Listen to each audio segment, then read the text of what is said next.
com Alexandre Garcia. Furacão Milton está causando uma grande catástrofe na Flórida, nos Estados Unidos.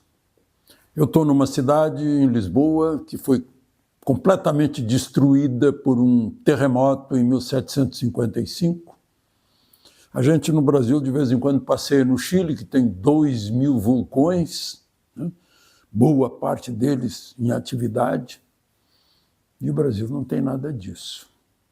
O Brasil tem um imenso litoral, tem rios caudalosos, tem um excelente regime de chuva, sol disponível com muita energia, 8,5 milhões de quilômetros quadrados e um subsolo riquíssimo. O que há? Por que a gente não é potência mundial?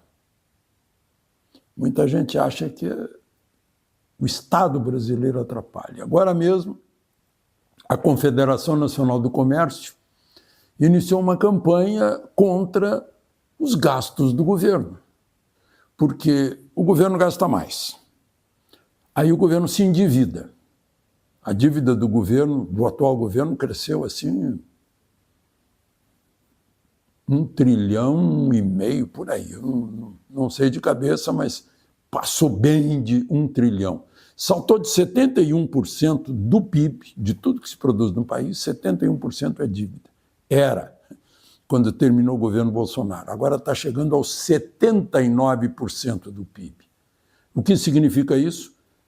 O governo precisa pagar juro para botar os seus papéis da dívida no mercado, senão ninguém vai querer. E subindo o juro dos papéis do governo, sobe o juro dos outros. E ainda tem a inflação aí. Por isso o comércio está fazendo uma campanha. Comércio que teve agora em agosto, as vendas encolheram 0,3%. E o governo, não adianta trocar Haddad por Paulo Guedes, porque quem quer é o chefe de governo. O presidente Lula várias vezes se manifestou dizendo que isso é uma bobagem, querer menos gasto, não sei o quê, superávit. Ele acha que isso é uma bobagem. Tanto que no início do governo dele derrubaram uma grande conquista no governo Temer, que foi o teto de gastos, limitando os gastos do governo. O número de funcionário público já cresceu. Terminou Bolsonaro com uns 565 mil, na União já está em 573 mil. Aí, vejam só, agora, eleição municipal. A maioria, e uma maioria maciça, disse que quer liberalismo na economia e conservadorismo nos costumes. Esse é o centro-direita e direita. Essa é a ideologia da direita e do centro-direita. E significa o quê? Nada. Por quê?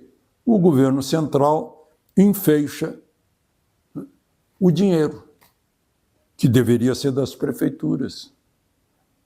Porque a prefeitura é que sabe onde está o gasto do município, onde está a necessidade do município. E falta sempre para as prefeituras, aí os prefeitos têm que ir de pires na mão e ficar à mercê da vontade da União, do chefe do governo federal. Então não é república federativa, é uma república unitária.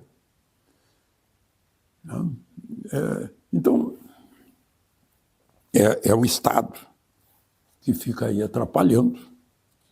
E soluções, aí vem solução pelo voto.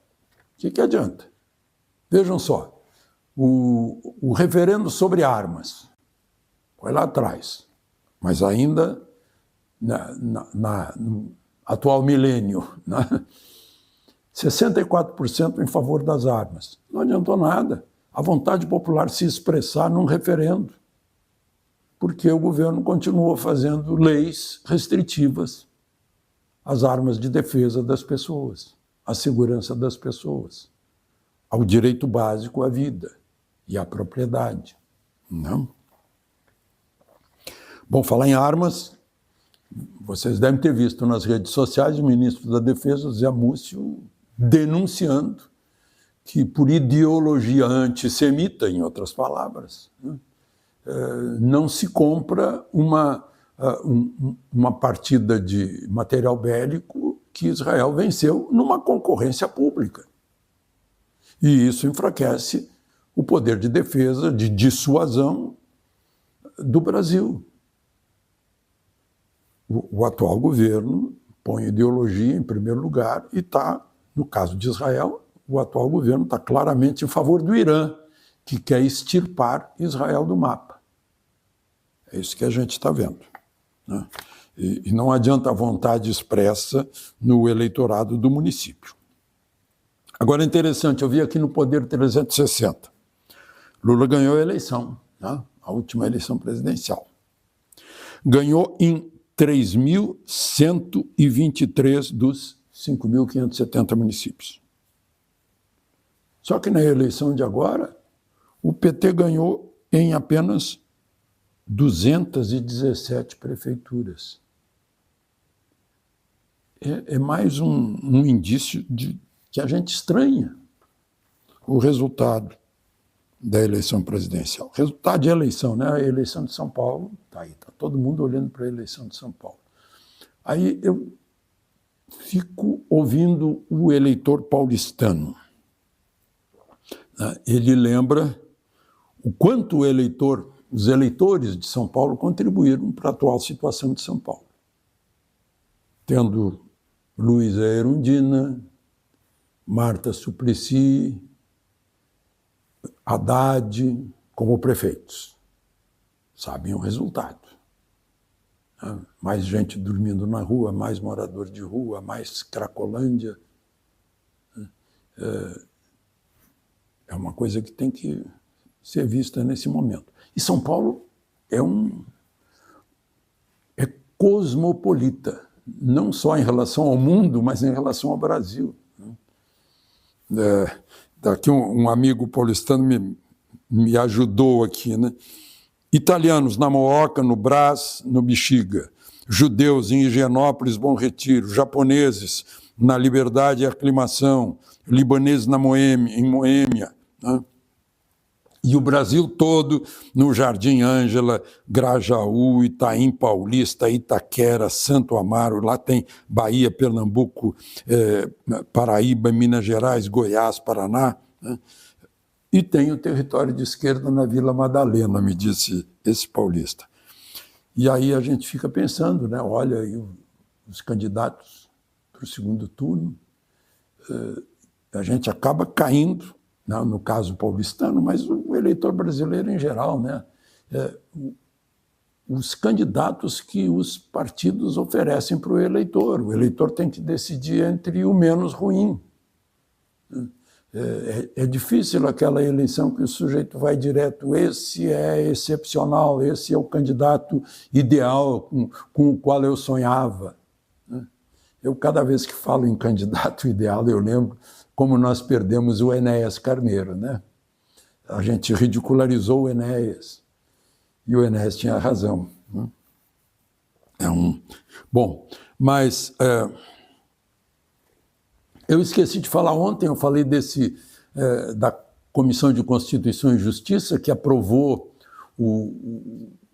a tramitação na Câmara de um projeto que já foi aprovado no Senado, que restringe a decisão de um único juiz do Supremo, bloqueando uma lei aprovada pela maioria dos representantes do povo.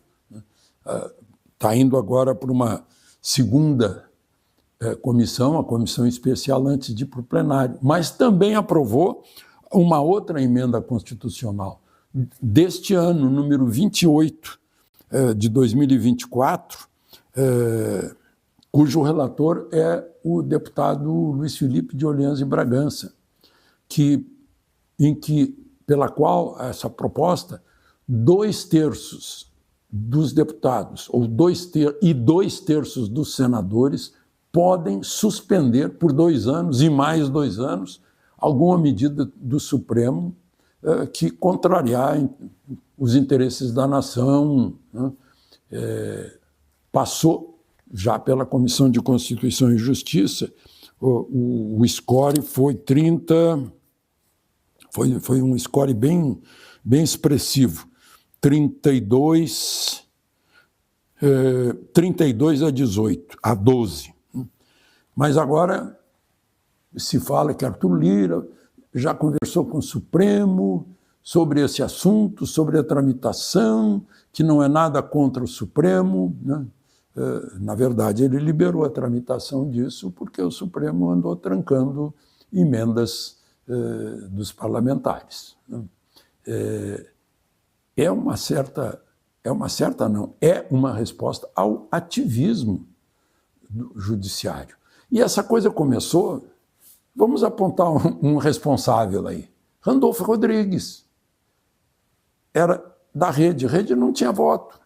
O próprio ministro Fux, no discurso de posse, disse que isso era uma ação deletéria, acionar o Supremo em questões que deveriam ser resolvidas no voto no Congresso Nacional.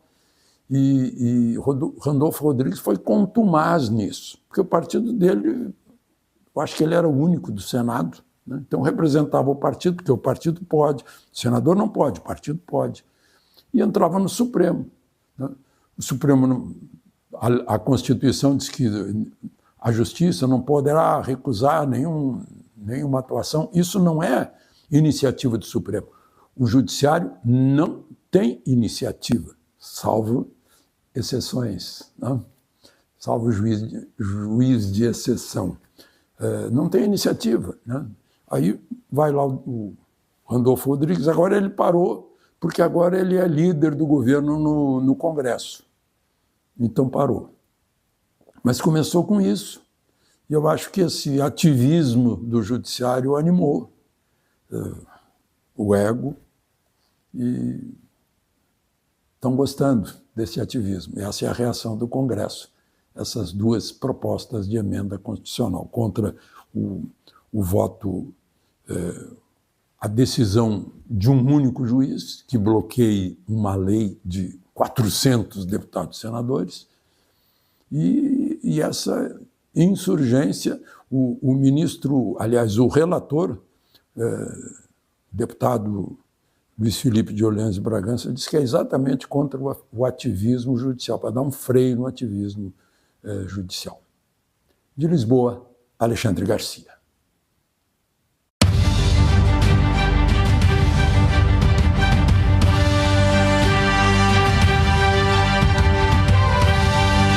A palavra final com Alexandre Garcia.